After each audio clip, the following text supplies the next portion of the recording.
সুপ্রিয় দর্শক, শুরু হলো নিটল টাটা এসএটিভি সংলাপ। আপনাদের সঙ্গে আছি আমি জাহিদুর রহমান খান। দর্শক, আজ আলোচনার বিষয় করোনায় শিক্ষা নিয়ে অনিশ্চয়তা। এসএটিভির সাপ্তাহিক আয়োজনে আমাদের সঙ্গে আজ আলোচনার জন্য স্টুডিওতে আছেন সাবেক মন্ত্রী শেখ শহীদুল ইসলাম, সাবেক শিক্ষা প্রতিমন্ত্রী এবং ইআরআইয়ের চেয়ারম্যান ডক্টর আনমা এহসানুল হক মিলন, বঙ্গমাতা শেখ ফজিলাতুন্নেসা মুজিব বিজ্ঞান ও প্রযুক্তি বিশ্ববিদ্যালয়ের পরিচালক কর্নেল অবসরপ্রাপ্ত শরীফ উদ্দিন এবং দ্য এশিয়ান এজের এডিটোরিয়াল বোর্ডের চেয়ারম্যান শোয়েব চৌধুরী। আপনাদেরকে আমাদের আলোচনায় স্বাগত জানাচ্ছি। আলোচনার শুরুতে আমি শেখ শহীদুল ইসলাম আপনার কাছে যেতে চাই। আমরা আলোচনা করব করোনার শিক্ষা নিয়ে যে অনিশ্চয়তা তৈরি হয়েছে। আপনি জানেন যে ভারতীয় ভ্যারিয়েন্ট বা ডেল্টা ভ্যারিয়েন্ট যেটি সংক্রমণ শুরু হয়েছে এবং সেখান থেকে করোনার সংক্রমণ ধীরে ধীরে বাড়ছে।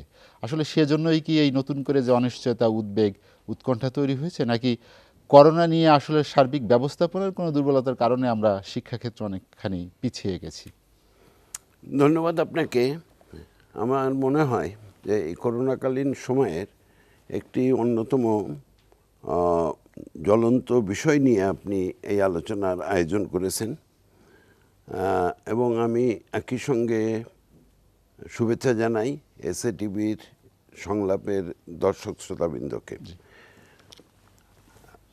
আমার মনে হয় যে এই করোনার অভিযানে, করোনার আগ্রাসী তৎপরতায় বাংলাদেশের যেসব সেক্টর ক্ষতিগ্রস্ত হয়েছে তার মধ্যে সর্বশীর্ষে রয়েছে শিক্ষা। কারণ আমাদের শিক্ষা প্রতিষ্ঠানগুলো গত বছরের মার্চ মাস থেকে যে বন্ধ হয়েছে তারপরে আর খোলা হয়নি এবং আমাদের দেশের এই যে শিক্ষা প্রতিষ্ঠানগুলো, এই সব শিক্ষা প্রতিষ্ঠানগুলোই কিন্তু প্রকৃতপক্ষে বন্ধ। এমনটি বিশ্বের কয়টি দেশে এরকমের সম্পূর্ণ শিক্ষা প্রতিষ্ঠান বন্ধ আছে, এটা কিন্তু আমি এখন পর্যন্ত বলতে পারবো না যে এরকমের আমরা বন্ধ করে রেখেছি পুরো শিক্ষা চত্বরকে, প্রাথমিক থেকে শুরু করে মাধ্যমিক, উচ্চ মাধ্যমিক এবং টারশিয়ারি লেভেল সব আমাদের বন্ধ, টেকনিক্যালগুলোও বন্ধ। তো এর ফলে আমি মনে করি যে করোনার আগ্রাসনে বাংলাদেশে সবচাইতে ক্ষতিগ্রস্ত খাত হলো শিক্ষা খাত। আপনাকে যদি একটা বিষয় আমি যোগ করি, যে মাননীয় শিক্ষামন্ত্রী একটি মন্তব্য যে এবছর বা এক বছর পরীক্ষা না দিলে তেমন কিছু হবে না, এই যে যে একটি কথা বললেন, সেইটা আসলে আমরা কি সেই পথেই হাঁটছি কি না, যে আগেই আমরা সিদ্ধান্ত নিয়ে নিলাম যে আসলে পরীক্ষা দেওয়া না দেওয়া সেটার বিষয় না, যে আমাদের শিক্ষা নিয়ে যে গভীর চিন্তার যে জায়গা, সেইখানে কি আসলে কোনো নতুন করে চিন্তার জায়গা আছে কিনা? দেখুন, আমি যেটা বলতে চাই যে পরীক্ষা দেওয়া না দেওয়া সেটা আমার মনে হয় এটা মূল্যায়নের ব্যাপার। আসল হলো শিক্ষাটাই তো বন্ধ আছে, শিক্ষা কার্যক্রমটাই তো বন্ধ।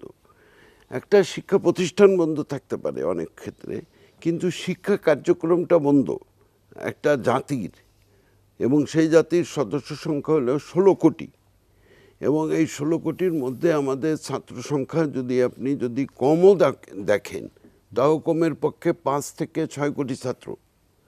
এই 5 কোটি ছাত্রের সম্পূর্ণ বন্ধ, এটা আমার মনে হয় যে আমাদের এই যে ক্ষতি এর ফলে আমাদের হয়ে গেল, এই ক্ষতি অপূরণীয়। এবং এই ক্ষতি পূরণ করার জন্য পরবর্তীতে যে পরিকল্পনা বা মহা পরিকল্পনা যদি কিছু থেকে থাকে, আমি জানি না কি আছে বা কি চিন্তা ভাবনা করছেন, এটা এখনই চিন্তা করা উচিত। এটা হলো প্রথম যে সংকটের গুরুত্বটা আমি বলার চেষ্টা করলাম। একই সঙ্গে আমি এটাও বলতে চাই যে এর ক্ষতির পরিমাণটা হলো যে আমাদের যেসব ছাত্রছাত্রীরা আজকে ধরেন যে ক্লাস 10-এ এবার যে উঠবে, সে কিন্তু ক্লাস 9-এ একটা ক্লাসও করে নাই। এই যে ইউনিভার্সিটি থেকে আমাদের পরিচালক মহোদয় এসছেন, অধ্যক্ষ সাহেব, তিনি আজকে ছাত্র যাদের অ্যাডমিশন করাবেন ইউনিভার্সিটিতে, যারা আন্ডার গ্র্যাজুয়েট প্রোগ্রামে তার ভর্তি হবেন, তারা কিন্তু পরীক্ষা দিয়ে পাশ করে নাই, তারা ইন্টারমিডিয়েট পাশ করেছে। এসএসসি এবং ক্লাস 8-এর যে পরীক্ষা নিয়েছিল তার ভিত্তিতে ফলাফল একটা পেয়েছেন, তার ভিত্তিতে তারা ভর্তি হবেন। তো এই যে এসএসসি এবং ক্লাস 8-এর যে রেজাল্টের ভিত্তিতে যে রেজাল্ট এইচএসসি দেওয়া হলো, আপনি কি মনে করেন যে এরা যারা পরীক্ষা দিত সবাই পাশ করত? কিন্তু এখন তো 100% পাশ করেছে, অর্থাৎ মূল্যায়নটা হয় নাই। এখন এনাদের যদি নিতে হয়, তাদেরকে ইউনিভার্সিটিতে ভর্তি করতে হয়, তাহলে তাদের অ্যাডমিশন টেস্টটা সেরকমের জোরদার করতে হবে। এবং অ্যাডমিশন টেস্টটা জোরদার করার পরে আমার মনে হয় যে পাবলিক ইউনিভার্সিটিগুলো প্রয়োজনীয় সংখ্যক ছাত্রছাত্রী হয়তো পাবে, কিন্তু প্রাইভেট ইউনিভার্সিটিগুলো কিন্তু পাচ্ছে না। তারা বারবার বিজ্ঞাপন দিচ্ছে। কোনো কোনো ইউনিভার্সিটিতে আমি দেখলাম যে 50 থেকে 100% ডিসকাউন্টও তারা দিতে চাচ্ছে ছাত্র তাদের ওখানে ভর্তি করার জন্য, কিন্তু এই বিজ্ঞাপনের পরেও কেউ নাকি অ্যাপ্লাই তেমন করছে না, কারণ পাবলিক ইউনিভার্সিটিতে এখনো ভর্তি পরীক্ষাটা হয় নাই ওই বছর যারা ইন্টারমিডিয়েট পাস করেছে। তো আমি যে কথাটা বলতে চাচ্ছি, এই ঘটনাটার উল্লেখ করে আমি যেখানে উপনীত হতে চাচ্ছি সেটা হলো যে আমার মনে হয় যে আমাদের যদি এইভাবে চিন্তা করা হয় যে সব ইউনিভার্সিটি প্রাইমারি থেকে শুরু করে ইউনিভার্সিটি পর্যন্ত একসঙ্গে খুলব, তাহলে আমরা ভুল করব। আমাদের পাঠ্যক্রমটা ভাগ করে নেওয়া উচিত। প্রাথমিক বিদ্যালয়গুলিতে আমরা একভাবে চালু করতে পারি, মাধ্যমিক বিদ্যালয় আমরা একভাবে চালু করতে পারি, এবং টারশিয়ারি এডুকেশন যেটা হায়ার সেকেন্ডারি ইউনিভার্সিটি এডুকেশন যেটা, সেটা একভাবে চালু করতে পারি।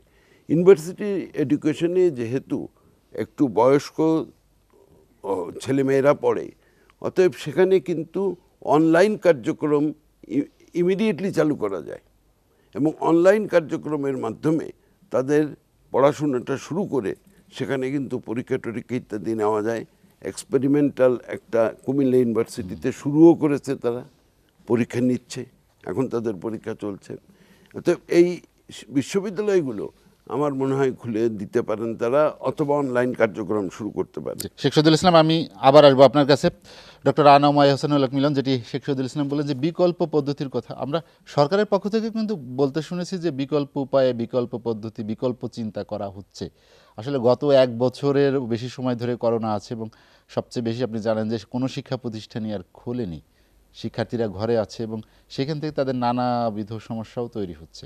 তো এই বিকল্প চিন্তাটা, বিকল্প প্রস্তুতি আসলে নিতে দেরি হয় কেন? আপনি যেহেতু প্রশাসন চালিয়ে আসছেন, শিক্ষা প্রতিমন্ত্রীর দায়িত্ব ছিলেন, এই জটিলতাটা কেন হয়? ধন্যবাদ আপনাকে, আপনার দর্শক শ্রোতা এসসিটিভির এবং আজকে বিদগ্ধ আলোচকবৃন্দ, সালাম দিয়ে শুরু করছি। আসসালামু আলাইকুম। আপনার প্রশ্নটা অত্যন্ত কঠিন। এটাকে দুইভাবে ব্যাখ্যা করা যায়। একটা হলো putting the minister shoes on your toes, আরেকটা হলো সমালোচনা করা। দুইটা বিষয়কে নিতে হবে। সমালোচনা খুব সহজ, কিন্তু বস্তুত কাজ করা বড় কঠিন। প্রেক্ষাপটটা কিন্তু ভয়াবহ। করোনা, কার সন্তান স্কুলে যাবে, কার সন্তান এফেক্ট হবে, কে আবার এর দায় দায়িত্ব বহন করবে, সব কিছু চিন্তা করেই সরকারকে সিদ্ধান্ত নিতে হবে। জীবন বড় না জীবিকা বড়, সব কিছুই। সেই ক্ষেত্রে জীবন বাঁচাতে হবে, শিক্ষাকে বলি দিতে হবে, এটাও আমি বলছি না। কিন্তু করোনা আমাদের দেশে এসছে মার্চ 18, তাহলে আমরা মাত্র 15 মাস। কিন্তু মূলত করোনা এসছে 16 মাস, কারণ কোভিড-19 এটা জন্ম হয়েছিল 2019-এ। আর আজকের পৃথিবীতে আমি বিশ্বাস করি সব কিছুই আমাকে ইনোভেটিভ হতে হবে, আবিষ্কার করতে হবে, এটা আমি বিশ্বাস করি না। কারণ we are living in a global village. আমরা দেখতে পাচ্ছি অন্যরা কীভাবে এগোচ্ছে। আর শিক্ষা এমন একটা কমোডিটি, এটা হলো বিশ্বায়নের যুগে এটা গ্লোবাল কমোডিটি। এটা আমরা সকলেই দেখছি, সকলে এটা নিয়ে গবেষণা করছে এবং সকলে এটা নিয়ে প্রস্তুত। তাহলে শহীদ ভাইয়ের প্রথম কথাটাই আমাকে আসতে হয়, পৃথিবীর কটি দেশ করোনাকালীন সময়ে সম্পূর্ণভাবে বন্ধ ছিল?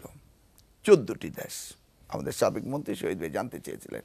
14টির মধ্যে 4টি রয়েছে আফ্রিকান কান্ট্রি, আর 9টি রয়েছে Latin American, South American, Caribbean island countries. আর সারা বিশ্বের মধ্যে এশিয়াতে মাত্র একটি দেশ, সেটি হচ্ছে বাংলাদেশ, সম্পূর্ণ শিক্ষা বন্ধ। তাহলে আমরা যেহেতু উন্নত বিশ্বে মধ্যম আয়ের দেশের দিকে যাচ্ছি, তাহলে আমাদেরকে তো এটা হতে পারে না। দেখুন, আমাদের কিন্তু কোনো কিছুর অভাব নেই, অর্থনৈতিকভাবে আমরা সচ্ছল। আমরা সিঙ্গাপুরকে আমাদের রিজার্ভ থেকে, শ্রীলঙ্কাকে আমরা রিজার্ভ থেকে তার থেকে টাকা হাওলাত দিচ্ছি, এতে দেওয়াতে কোনো দোষ নাই, কিন্তু এটা দিতে পারে, অনেকে এটা নিয়ে সমালোচনা করছেন। আমরা ইন্টারনেট কানেকশন পাচ্ছি, আমাদের ব্রডব্যান্ড রয়েছে, আমাদের ইলেকট্রিসিটি এখন রয়েছে। আর মেধা প্রজ্ঞার দিকে বাংলাদেশের টিচাররা বা বুদ্ধিজীবীরা বা রাজনীতিবিদরা বিশ্বের অন্যান্য দেশের থেকে কোনো অংশে পিছিয়ে নেই। সেক্ষেত্রে আমরা যদি দেখতে চাই যে তারা এডুকেশন হাব, লেটসে পাশে ইন্ডিয়া, আমাদের জন্য ইন্ডিয়া ইজ এ হাব, ইন্ডিয়ার জন্য হাব হলো অস্ট্রেলিয়া, আমেরিকা, তাদের জন্য হাব কিন্তু তারা না। আমাদের জন্য, আমাদের ম্যাক্সিমাম স্টুডেন্ট আমাদের হাই স্কুলের অনেকেই ইন্ডিয়া লেখাপড়া করেন। নেক্সট হাব আমাদের পাশের দেশ মালয়েশিয়া, যারা আমাদের দেশে, আমরা যখন ঢাকা বিশ্ববিদ্যালয়ের ছাত্র ছিলাম শহীদ ভাইয়ের পরে, আমাদের সময় ওরা আমাদের সাথে লেখাপড়া করেছে, তো মালয়েশিয়া। তারপর ধরুন অস্ট্রেলিয়া, ইউকে তো আছেই, আর ইউনাইটেড স্টেটস অফ আমেরিকা। তাদেরকে যদি আমরা মডেল হিসেবে নেই, তাহলে দেখা যাবে তারা কিভাবে শিক্ষা পরিচালনা করেছে, সেটা থেকে আমাদের শিখতেই পারতাম। আমরা যে সিদ্ধান্তগুলো গড়িমসি করে নিচ্ছি সেগুলি সঠিক ছিল না।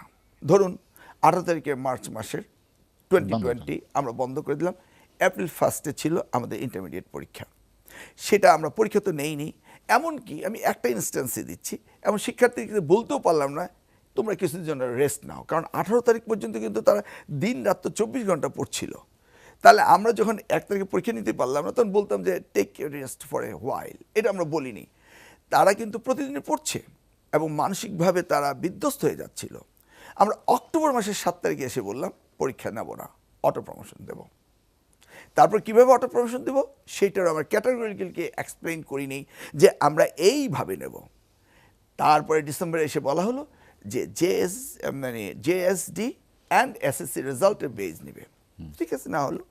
আমরা যদি টাইম সিরিজ ফোরকাস্টিং মেথডে যাই, তাহলে ম্যাক্সিমাম 69% আমরা পেতাম, যে আমরা 69,000 জিপিএ প্লাস পেতাম যদি আমরা টাইম সিরিজ ফোরকাস্টিং অ্যানালাইসিস করি। কিন্তু দেখা গেল আমাদের জিপিএ প্লাস হয়ে গেল 161,000, যা আমাদের রেকর্ড। ঠিক আছে, জিপিএ প্লাস দিলাম না দিলাম এটা বিষয় না। এখন ক্যাটাগরিকে আমাকে ইভ্যালুয়েট করতে হবে। একটা ইনস্ট্যান্স বলি, একটি ছেলে, এই যে আমাদের ইন্টারমিডিয়েট টেকনিক্যাল কলেজ, যেটাকে বিজ্ঞান কলেজ বলা হয়, তার ছেলেটি এসএসসিতে পেয়েছিল 4। ওকে, ইন্টারমিডিয়েট সে 5 পেলেই হয়ে গেল। সে ইন্টারমিডিয়েট পাস পাওয়ার জন্য প্রচণ্ড পরিশ্রম করছে। তার এইম ছিল ইঞ্জিনিয়ারিং ইউনিভার্সিটি ভর্তি হওয়া। তো ইঞ্জিনিয়ারিং ইউনিভার্সিটিতে ছিল 18 পয়েন্ট, অর্থাৎ 4 এবং 5-এর সমন্বয়ে ইংলিশ, ফিজিক্স, কেমিস্ট্রি, ম্যাথমেটিক্স। তাহলে সে যদি জিপিএ প্লাস পায় সেখানে পরীক্ষা দিতে পারে, কোনো অসুবিধা নেই। 5 আর 4-এ 9 হচ্ছে, অতএব তার 18 পয়েন্ট হয়ে যাচ্ছে। কিন্তু দেখা গেল কি, হঠাৎ করে মে মাসে এসে গভর্নমেন্ট ইউনিভার্সিটি ডিক্লেয়ার দিল না, বুয়েটে ভর্তি হতে হলে 20 পয়েন্ট থাকতে হবে। তার মানে এসএসসিতে জিপিএ প্লাস হতে হবে, এসএসসিতে জিপিএ প্লাস হতে পারে। সেটা আবার ঘোষণা হলো মে মাসে এসে। তাহলে দেখেন, সে ডিসেম্বরের রেজাল্ট পাওয়ার পরে আবার 5 মাসে কোচিং করছে, দৌড়াচ্ছে, ঝাপাচ্ছে এটার পিছনে। কিন্তু আলটিমেটলি কী হলো, সে বুয়েটে ভর্তি হতে পারলো না, পরীক্ষাই দিতে পারলো না। আবার অপরদিকে দেখেন, যারা এসএসসিতে এবং জেএসডিতে জিপিএ প্লাস পেয়েছে, তাদের 250 জন জিপিএ প্লাস পায়নি। এই যে একটা উদাহরণ আমি দিলাম, এই উদাহরণটা হচ্ছে যে গভর্নমেন্ট কোনো সিদ্ধান্ত সঠিকভাবে নিতে পারছে না। আরেকটি বিষয় যদি আমি ডিপলি অ্যানালাইসিস করি, সেটা হচ্ছে গভর্নমেন্ট কতটা সিরিয়াস, এটা ডিপেন্ড করবে বাজেট অ্যালোকেশনের উপরে। আমাদের বাজেট হয় 30 জুনে। তাহলে আমরা করোনাকালীন সময় বাজেটের প্রিপারেশন পেয়েছিলাম, প্রচণ্ড সুযোগ পেয়েছি। আমরা কিন্তু বাজেটে কোনো প্রভিশনই রাখিনি করোনার জন্য। তাহলে আমরা 20-21-এর বাজেটে যদি করোনার জন্য কোনো প্রভিশন না রাখি, তাহলে আপনাকে বুঝতে হবে যে আমরা কেয়ার করছি না। দেখুন, ওয়ার্ল্ড হেলথ অর্গানাইজেশন কি বলেছে, যে করোনার সাথে আমাদের বহুদিন বসবাস করতে হবে। ট্রাম্পের সাথে আমরা অনেক যুদ্ধ দেখেছি, তাই নাকি? ডক্টর মিলন, আমরা পরে এসে আবার করোনার শিক্ষার বাজেট নিয়ে কথা বলবো। কর্নেল শরীফ, যেটি ইয়াসিনুল হক মিলন বলছিলেন যে বাজেটে করোনার সময় বিশেষ করে শিক্ষা নিয়ে তেমন করে চিন্তা ভাবনা করা হয়নি, আরেকটি তিনি বললেন যে আসলে যে যে নীতি বা সিদ্ধান্ত সরকার নিতে পারে না বা নিতে পারছে না, আপনি শিক্ষা প্রতিষ্ঠান পরিচালনার ক্ষেত্রে আসলে করোনাকে মেনে নিয়ে কি করণীয়, যে আমরা কিভাবে শিক্ষাকে এগিয়ে নিতে পারি? যদিও বলা হচ্ছে বিকল্প ব্যবস্থা নেওয়া হচ্ছে। ধন্যবাদ এসিটিপির এই সংলাপে অত্যন্ত সময় আলোচিত একটা গুরুত্বপূর্ণ টপিক সিলেকশন করার জন্য ধন্যবাদ আজকের সকল দর্শক শ্রোতাকে। আজকে আমাদের মাঝে দুইজন বিশেষ ব্যক্তিত্ব যারা এই এডুকেশন নিয়ে ডিল করেছেন, যারা এডুকেশন নেতৃত্ব দিয়েছেন, একজন মন্ত্রী, একজন প্রতিমন্ত্রী মহোদয় উপস্থিত আছেন। আজকে আমাদের আলোচনার টপিক হচ্ছে করোনাকালীন সময়ে বাজেট, বা আগে করোনাকালীন সময় আমার প্রতিষ্ঠানগুলো কেন ওপেন হচ্ছে না, বাচ্চারা কেন স্কুলে আসছে না। আমার মিলন ভাই খুব সুন্দর করে বললেন যে এটা নির্দিষ্ট কোনো দোষ না দিয়ে চিন্তাভাবনা যারা করছে তাদেরকে উপরে দোষ দিয়ে চাচ্ছেন, কিন্তু আমি অত্যন্ত দুঃখিত যে জীবন মরণ নিয়ে নির্দিষ্ট কোনো প্ল্যান প্রোগ্রাম চলে না। আমাদের বাংলাদেশে যে করোনাকালীন যে স্টিয়ারিং কমিটির সভাপতি ডক্টর শহীদুল্লাহ সাহেব, উনি নিজেই বলেছেন যে আমাদের দেশে যে করোনা এসছে, এই করোনার সম্বন্ধে আমাদের দেশের কোনো ডাক্তারের পূর্বে কোনো ধারণা নাই। আমার মিলন ভাই যেটাকে বললেন যে ওয়ার্ল্ড হেলথ অর্গানাইজেশনের যে ডিজি, উনি নিজেই বলেছেন যে ওয়ার্ল্ড ইজ ভেরি বিগেস্টিক, they are creating big problem. আমরা সমগ্র বিশ্ববাসী এই করোনার জন্য প্রস্তুত ছিলাম না। তো করোনার জন্য প্রস্তুত ছিলাম না, সে কারণে পুরো বিশ্বটা এখন স্থবির হয়ে গেছে, অদৃশ্য শক্তির কাছে আমরা পরাজিত হয়ে যাচ্ছি। আমাদের এই করোনা নিয়ে কিন্তু এর আগে কখনো রিসার্চ করা নেই, এই করোনা নিয়ে কেউ থিসিস করে নেই, এই করোনা নিয়ে কেউ পিএইচডি করে নেই। তো সে কারণে সময়োচিত ডিসিশন আমাদের দেশের নেতৃত্বস্থানীয়, কর্তৃত্বস্থানীয় এবং সরকার মহোদয় সুন্দরভাবে নিয়েছেন। কারণ আমাদের একটা ডক্টর মিলন যেটি বললেন যে দক্ষিণ এশিয়ার একমাত্র দেশ বাংলাদেশ যার শিক্ষা প্রতিষ্ঠান খোলেনি, সম্পূর্ণ সঠিক। দক্ষিণ এশিয়ার একমাত্র দেশ বাংলাদেশ, শিক্ষা প্রতিষ্ঠান খোলে নেই। দক্ষিণ এশিয়ার একমাত্র দেশ বাংলাদেশ যেখানে শিক্ষা প্রতিষ্ঠানে কোনো ছাত্রছাত্রী স্কুলে এসে করোনা আক্রান্ত হয়ে মারাও যায়নি। এটাও আমাদের পজিটিভ দিক দিয়ে চিন্তা ভাবনা করতে হবে। আমাদের প্রত্যেকে, আমাদের তো করোনার সময় শিক্ষা কার্যক্রম চালিয়ে নিতে হবে, অন্যরা পারলে আমরা পারবো না কেন? আমরাও পারছি, আমরাও চেষ্টা করছি, আমরা অনলাইনে চেষ্টা করছি। আমাদের সীমিত প্ল্যানের ভিতর দিয়ে, সীমিত ইকুইপমেন্টের ভিতর দিয়ে অনলাইনে যত দূর সম্ভব আমরা করে যাচ্ছি। বাট এখানে শুধুমাত্র একটি চিন্তা ভাবনা করলে হবে না। এই করোনার ভিতরে আমাদের বন্যা হানা দিয়েছে, এই করোনার ভিতরে আমাদের প্রাকৃতিক দুর্যোগ এসছে, এই করোনার ভিতরে আমাদের বাবা মারা তাদের অর্থ ইনকাম, ইকোনমিকে ধস নেমেছে। সব কিছু মিলিয়েই কিন্তু অ্যাজ এ প্রাক্তন অধ্যক্ষ হিসেবে আমি জানি যে একটা স্কুলে, একটা প্রতিষ্ঠানে একটা বাচ্চারা আসে, একটা ফুলের বাগান, এই বাচ্চারা আনন্দ ফুর্তিতে জড়াজড়ি হইচই চিল্লাচিল্লি করবে। এটা ইমোশনের জায়গা তাদের, এটা টিনএজের জায়গা তাদের। তারা তাদের প্রিয় বন্ধুটাকে যদি একবার হারিয়ে ফেলে দিত, আর একজনের করোনা আক্রান্তর জন্যই যদি আরও পুরা ঝাঁকে ঝাঁকে করোনা আক্রান্ত ওই প্রতিষ্ঠান থেকে হতো, তাহলে কিন্তু তারা সাইকোলজিক্যাল পেশেন্ট হয়ে যেত, তারা এই ইনস্টিটিউশনের প্রতি ভীতি চলে আসতো। তা আমাদের এই প্রতিষ্ঠানের প্রতি যাতে ভীতি না হয়, সেজন্য সরকার বাহাদুরের দিক নির্দেশনা, মন্ত্রণালয়ের দিক নির্দেশনা, আমাদের নীতি নির্ধারক পার্টি, আমাদের প্রতিষ্ঠান হেড, এই কয়েকদিন পর পর শিক্ষামন্ত্রী মহোদয় সমগ্র ভাইস চ্যান্সেলর মহোদয়দের নিয়ে বসছেন। আমাদের সবচেয়ে বড় স্টেক হোল্ডার হচ্ছে আমাদের গার্ডিয়ান, এই শ্রদ্ধেয় অভিভাবকবৃন্দ বসছেন, তারা মন্ত্রী মহোদয় সহ প্ল্যানিং কমিশন সে আলোচনা করছেন। আমার মন্ত্রী মহোদয় শহীদুল ইসলাম সাহেব যেটা বললেন যে বিকল্প চিন্তা ভাবনা করা উচিত, তা সরকার কিন্তু বিকল্প চিন্তা ভাবনাই করছে। হাজার দুর্ঘটনার থেকে নিজে রেহাই পেয়ে যদি আস্তে আস্তে সামনের দিকে এগিয়ে যায়, যদি সুস্থ থাকে, বাচ্চাটা বেঁচে থাকে, তাহলে সে আদর্শ মানুষ একদিন হবেই। 1971 সালে 9 মাসের যুদ্ধের সময় আমরা যে পরিস্থিতির সম্মুখীন হয়েছিলাম, ওই 9 মাসে কিন্তু টোটালি ওই বছর কেউ পড়ালেখার কাছে যেতে পারেনি। সময়ের পরিক্রমে আমরা ওইটা কিন্তু খাপ খাইয়ে নিয়েছি। কর্নেল শরীফ, আপনার কাছে আবার আসবো আমি। শোয়েব চৌধুরী, যেটি কর্নেল শরীফ বলছিলেন যে আসলে পরিবর্তিত পরিস্থিতিতে সরকার যে সিদ্ধান্ত নিয়েছে সেটি আসলে ইতিবাচক। করোনা তো যদি আমরা মেনেই নেই যে করোনা আমাদের থাকবে, বা আপনি জানেন যে অ্যান্থনি ফাউসি এর মধ্যে বলেছেন যে প্রায় 5 বছর হয়তো বা করোনা আমাদের এই বিশ্ববাসীর সঙ্গে বসবাস করতে হতে পারে, এই জায়গা থেকে আসলে কি আমরা কি শিক্ষা প্রতিষ্ঠান একদমই বন্ধ করে রাখবো, বা শিক্ষাকে চালিয়ে নেওয়ার ক্ষেত্রে যে বিকল্প ব্যবস্থা বলা হচ্ছে, বা শিক্ষার ক্ষেত্রে ডক্টর মিলন যেটা বললেন যে ওইভাবে স্পেসিফিক কোনো বাজেটও দেওয়া হয় নাই, আসলে কি শিক্ষাকে অবহেলা করা হচ্ছে? না আসলে ধন্যবাদ আপনাকে। আমি যেটি মনে করি প্রথমত হচ্ছে যে আমাদের মাইন্ডসেট ঠিক করতে হবে। আমরা যদি করোনা আজকে এসেছে, আমরা ডিজিটাল বাংলাদেশ শুরু করেছি 2009 সাল থেকে, তাহলে আমরা কেন আমাদের শিক্ষা ব্যবস্থা অনলাইন নিয়ে গেলাম না? আমাদের একটা প্রথমত আমাদের যে অনলাইন শিক্ষা ব্যবস্থা যেটি আছে সেটিকে আমাদেরকে নীতিমালায় অন্তর্ভুক্ত করতে হবে। এবং আজকে আমরা 1 বছর হয়ে গিয়েছে, আমাদের কিন্তু এখনও কিন্তু অনলাইন শিক্ষাক্রম নীতিমালা হয়নি। তা আমি মনে করি যে যারা রাষ্ট্র চালাচ্ছেন, যারা শিক্ষার সাথে সম্পৃক্ত আছেন, তাদেরকে নীতিমালাটি আগে প্রণয়ন করতে হবে। তাহলে কিন্তু আপনার আজকে বন্ধ থাকার প্রক্রিয়াটি একটা বিকল্প ব্যবস্থায় চালু হবে। আমি মনে করি যে শারীরিক শিক্ষার মাধ্যমে কিন্তু সব কিছু সমাধান হবে না। আপনাকে যদি দেখেন যে আপনি হার্ভার্ড, MIT যে সকল বড় বড় ইউনিভার্সিটি আছে, তাদের এখানে কিন্তু অনলাইন কার্যক্রম আজ থেকে প্রায় 10-15 বছর আগে চালু হয়েছে। তো আমরা কিন্তু 2006 সালে যখন মিলন ভাইরা যখন মন্ত্রী ছিলেন, তখন আমরা কিন্তু চেষ্টা করেছিলাম একটা অনলাইন ইউনিভার্সিটি করার জন্য, কিন্তু তখন কিন্তু ওনারা আমাদেরকে UGC থেকে আমাদেরকে অনুমতি দেননি। তো আমরা মনে করি যে অনলাইন বা ভার্চুয়াল এডুকেশনের দিকে আমাদেরকে গুরুত্ব আরোপ করে এই চলমান সমস্যাকে আমরা সমাধান করতে পারবো। এবং সেটি যদি করা হয় তাহলে আজকে যারা শিক্ষার্থী যারা বঞ্চিত হচ্ছেন, যারা শহীদ ভাই বলছিলেন যে অন্ততপক্ষে মানে হায়ার এডুকেশনে যেন অন্ততপক্ষে ভার্চুয়াল চালু করা যায়, আমি হায়ার এডুকেশন কেন, আমি মনে করি যে একদম প্রাইমারি লেভেল চালু করা যাবে। এবং এটি করা হলেই কিন্তু আজকে কিন্তু এই যে বন্ধ কথাটি অন্ততপক্ষে আসবে না, এবং শিক্ষা ব্যবস্থা তো দুর্বল হয়ে থাকবে না। কিন্তু একবারে বন্ধ থাকাটা নিঃসন্দেহে এটা একটা মানসিক চাপ, এবং এটা মেধাগতভাবে অনেক পিছিয়ে থাকার প্রবণতা এখানে বেশি। এবং সেই জায়গাটা থেকে উত্তরণের জন্য সকলকে একসাথে কাজ করতে হবে, এবং সেটি হবে আমাদের পরিত্রাণের একমাত্র উপায়। শোয়েব চৌধুরী, আমরা একটা বিরতি নিব। দর্শক, নিটল টাটা এসএটিভি সংলাপে নিচ্ছে একটা বিরতি, ফিরবো শীঘ্রই, সঙ্গেই থাকুন।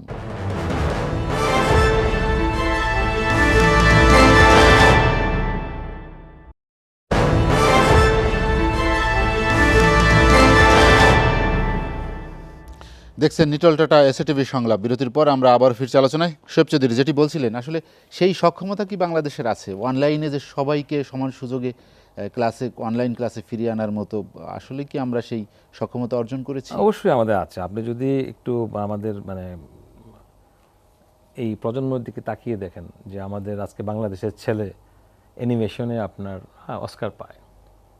আজকে যদি মানে ইউটিউবের ফাউন্ডার আমাদের বাংলাদেশের ছেলে। তা আমরা আসলে আমাদের গ্রুমিং করার জায়গাটি একটু ক্রাইসিস আছে। আমি মনে করি যে সেই জায়গাতে একটু প্রায়োরিটি যদি দেওয়া হয়, আপনি আজকে বাংলাদেশের সর্বোচ্চ, সারা পৃথিবীতে সর্বোচ্চ ফেসবুক ইউজার। কিন্তু আপনি জানেন যে আমাদের একটা বিশাল জনগোষ্ঠী যারা গ্রামীণ এলাকায় বাস করে, সেখানে আপনার ইন্টারনেট সেবা পৌঁছে দেওয়া, সেখানে আপনার ডিজিটাল ডিভাইস তাদের হাতে দেওয়া, এটা তো একটা বড় ধরনের চ্যালেঞ্জ। আমি এটা আসছিলাম যে আসলে আমাদের যেটি করা উচিত সেটি হচ্ছে যে কারিগরি সহযোগিতা। জাতিসংঘ বলেছে যে অন্ততপক্ষে সরকারের উচিত যে সকল জায়গায় আমি একটা সার্ভেতে দেখলাম যে বাংলাদেশে শুধুমাত্র 10% লোকের হাতে কিন্তু আপনার টেলিভিশন এবং মোবাইল আছে, যারা দরিদ্র মানুষ তাদের ক্ষেত্রে।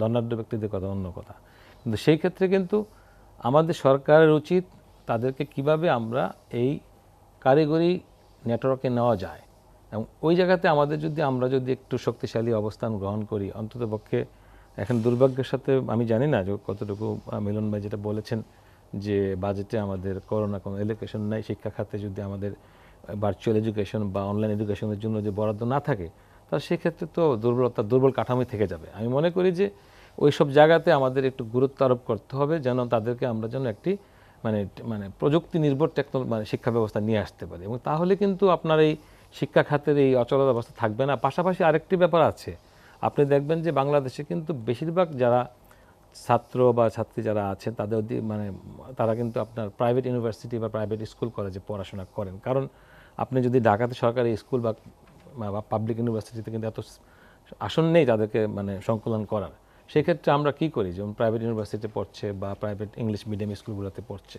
কিন্তু এখন দেখা যাচ্ছে যে যেটি সবচেয়ে বেশি দুর্ভাগ্যজনক, যে যে সরকারি চাকরি যিনি করেন তার হয়তো আইটি নির্ধারণ করা আছে, যিনি বেসরকারি চাকরি করেন, যিনি বা ব্যবসা প্রতিষ্ঠানের সাথে মিড লেভেলে আছেন বা পেশাগত যারা আছেন, তাদের ক্ষেত্রে কিন্তু একটা বড় চ্যালেঞ্জ হয়ে গেছে করোনা।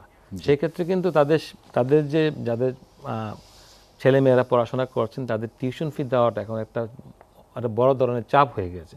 এখন দেখা যাচ্ছে যে যারা আপনার ইংলিশ মিডিয়াম বা প্রাইভেট ইউনিভার্সিটি বা কলেজে পড়েন তারা কিন্তু যে নর্মাল যে টিউশন ফি যেটি আছে সেটি তারা চার্জ করছেন সেই অভিভাবকের উপরে। সেটি কিন্তু একটা বড় ধরনের প্রেশার এবং একটা অনিয়ম।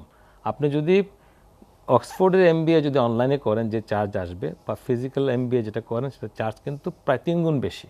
আমাদের এখানে কিন্তু অনলাইনের কিন্তু চার্জটা নেওয়া হচ্ছে সেই 3 গুণের সমান।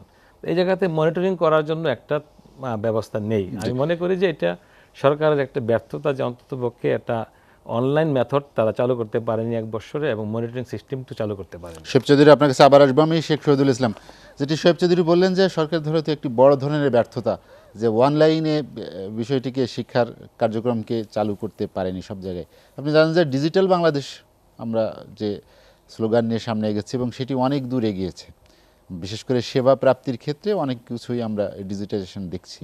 কিন্তু শিক্ষা তো একটি গুরুত্বপূর্ণ বিষয়, এইখানে কেন বাড়তি জোর দেওয়া হয়নি? জনাব শোয়েব চৌধুরীকে ধন্যবাদ যে উনি বিষয়টা উত্থাপন করেছেন। আমি পূর্বাহ্নেই বলেছি আমার বক্তব্যের সূচনাতে যে আমাদের দেশে গ্রামাঞ্চলে প্রাথমিক বিদ্যালয় পর্যায়ে এবং সেকেন্ডারি বিদ্যালয়গুলিতে অনলাইন কার্যক্রম চালু করা ডিফিকাল্ট।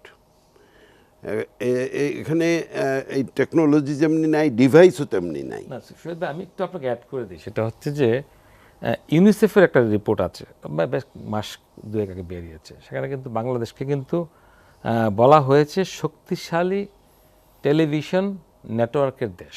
জি, এবং রেডিওকেও এখানে নিয়ে আসা হয়েছে, এবং বাংলাদেশ সরকার কিন্তু উদ্যোগ গ্রহণ করেছে টেলিভিশন এবং রেডিওকে ব্যবহার করবে।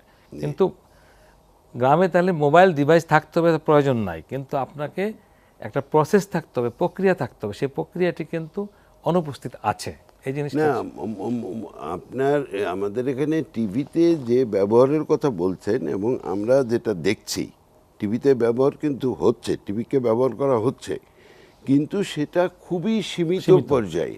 ওই সংসদ টিভিটাকেই ইউজ করা হচ্ছে কয়েক ঘন্টার জন্য এই শিক্ষাদানের জন্য। আমরা এইটা যে এটা কিন্তু আপনার খুব সাফিসিয়েন্ট না, নয়, সাফিসিয়েন্ট নয়। আর ডিভাইস আপনার থাকলেও কেবল হতো না, কারণ গ্রামীণ যে শিক্ষকরা আছেন তারাও অনলাইনে শিক্ষাদানের জন্য যথেষ্ট প্রশিক্ষণপ্রাপ্ত কিনা সেটারও কিন্তু ব্যাপার আছে। তাদের এই টেকনোলজিক্যাল নলেজ, টেক সেভিনেস তারা কতটুকু আছে সেটা কিন্তু আমাদের ইসের মধ্যে নিতে হবে। সেজন্য আমি যেটা প্রথমে আমার বক্তব্যে বলেছিলাম যে দেখুন, প্রাথমিক বিদ্যালয়গুলো সেগুলো সপ্তাহে যদি আপনি 2 দিন করে ক্লাস নেন এবং একটা ক্লাসে যদি 30 জন ছাত্র থাকে, আপনি ইজিলি সেই 30 জনকে এক দিনে 6 জনকে আনেন। 6 জন আনলে কিন্তু তার সেফ ডিস্টেন্সে তাকে বসাতে পারবেন এবং তাকে শিক্ষাদান করতে পারবেন। পরের দিন অন্য 6 জন, তারপরের দিন অন্য 6 জন, অন্তত সপ্তাহে 1 দিন তারা স্কুলে আসলো এবং তারা পাঠটা নিয়ে গেল।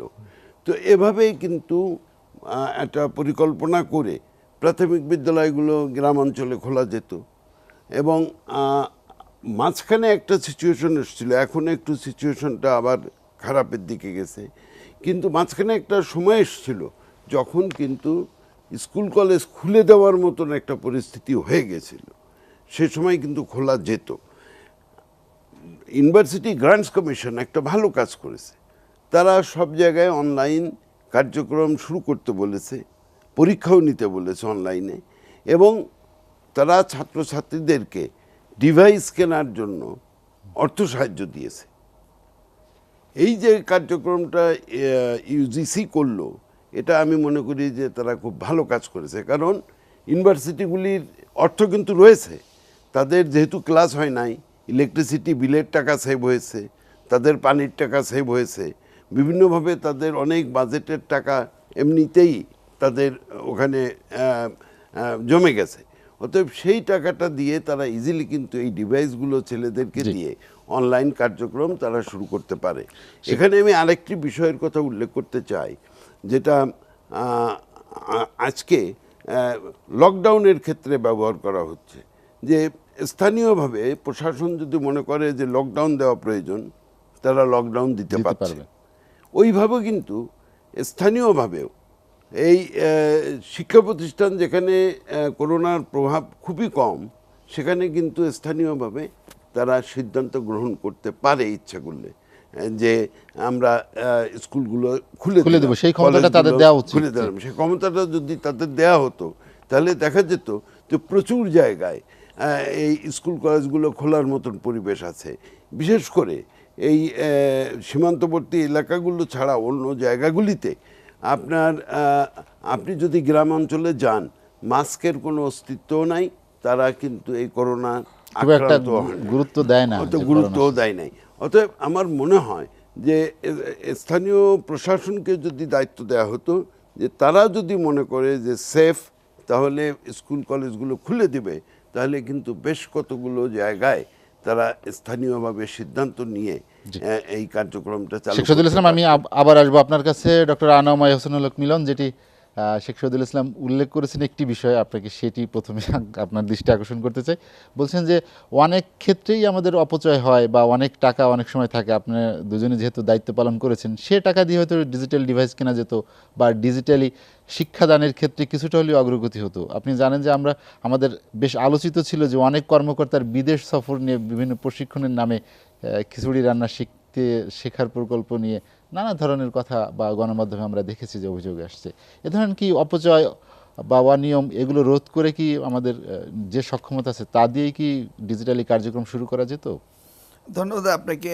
আমি এবং শহীদ ভাই আপনার এখানেই আমরা এই বিষয়গুলি নিয়ে অনেক আলোচনা করেছি। ধরুন, এই শিক্ষা মন্ত্রণালয় প্রাথমিক থেকে মাধ্যমিক পর্যন্ত 1150 কোটি টাকার বই বিতরণ করে। তো আমরা বলেছিলাম এবারও বই দেওয়া হচ্ছে না, আগামীবার বই দেওয়া হচ্ছে না, কারণ আমরা তো ওয়ার্ল্ড হেলথ অর্গানাইজেশনের কথা শুনেছি এবং গভর্নমেন্টের decision time to time change হচ্ছে।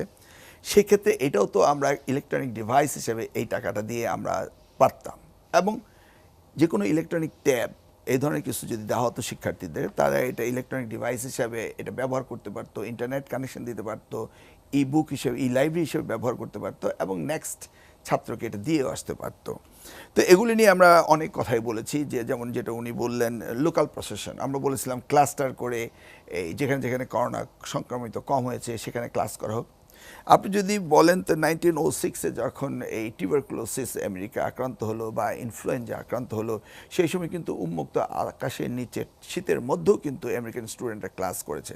তখন কিন্তু এই ইন্টারনেট কানেকশন বা এই ধরনের প্রিভিলেজগুলো আমাদের ছিল না, সেটাও কিন্তু আমরা ব্যবহার করিনি। তো আমাদের এই যে উনি অনলাইন ইউনিভার্সিটির কথা বললেন, দেখুন এই অনলাইন ইউনিভার্সিটি ট্রাম্প স্ট্রেট বলে দিল ইন্ডিয়ান স্টুডেন্টদেরকে যে তোমরা অনলাইনে ভর্তি হও, তাহলে ভিসার দরকার নেই, আসার দরকার নেই। You remember that time, straight বলে দিল। এবং ওভার 150,000 স্টুডেন্ট আমেরিকার নামি দামি বিশ্ববিদ্যালয়গুলোতে ভর্তি হওয়ার সুযোগ পেয়ে গেল তারা, যেহেতু যেতে হবে না। অর্থাৎ মেধাবী ছাত্ররা যাদের যাওয়ার মতো অ্যাফোর্ডেবিলিটি নাই, তারাও কিন্তু সেখানে রেজিস্টার করে ফেললো, অনলাইন অ্যাডভান্টেজ।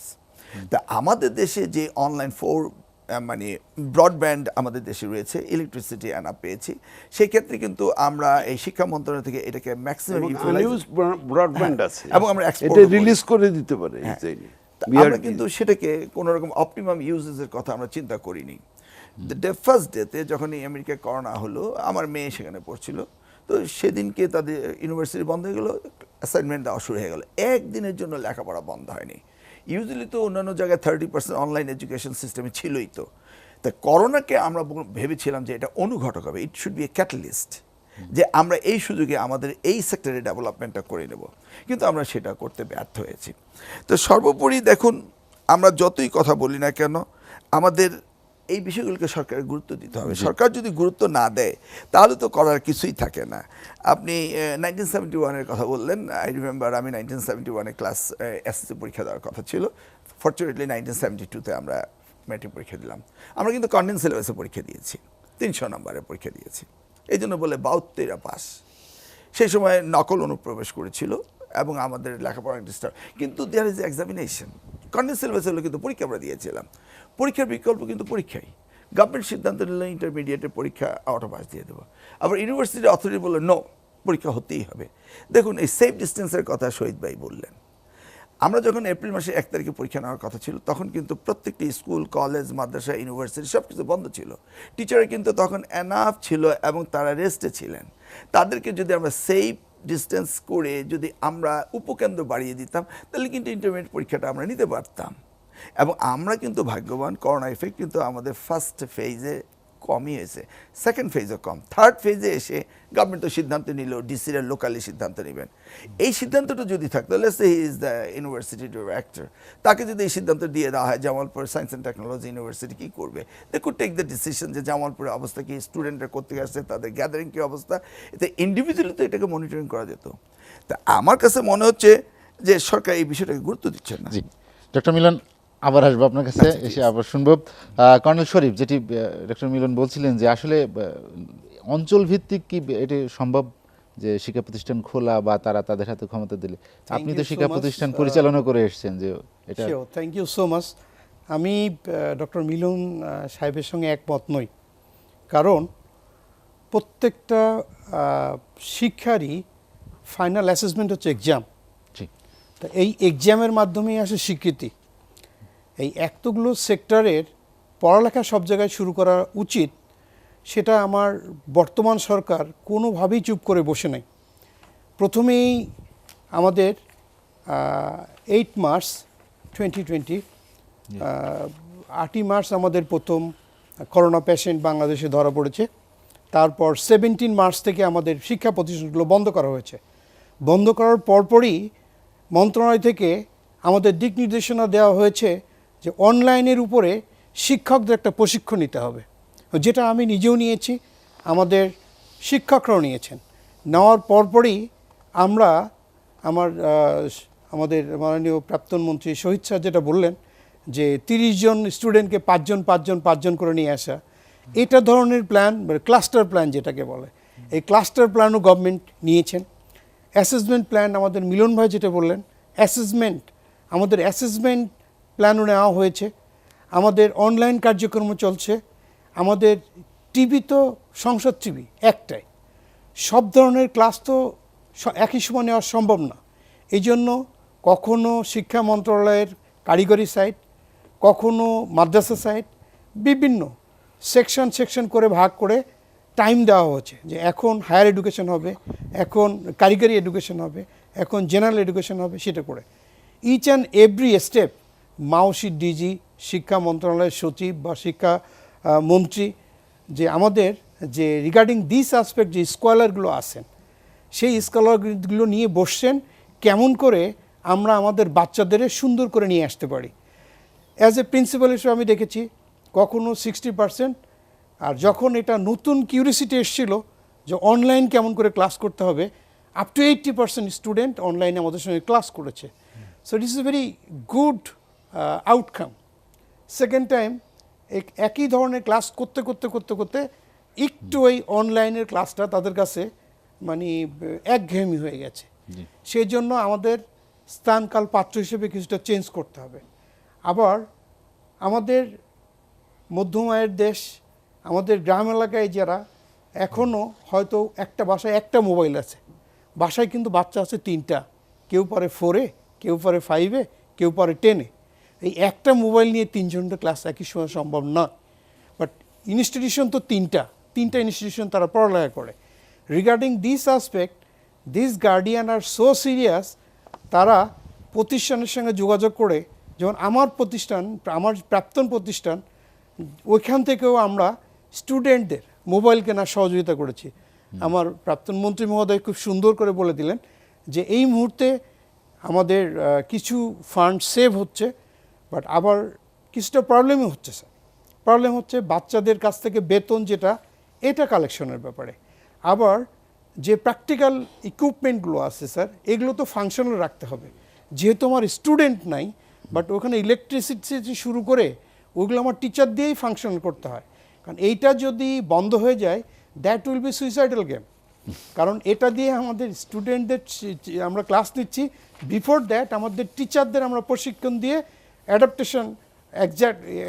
করে নিচ্ছি।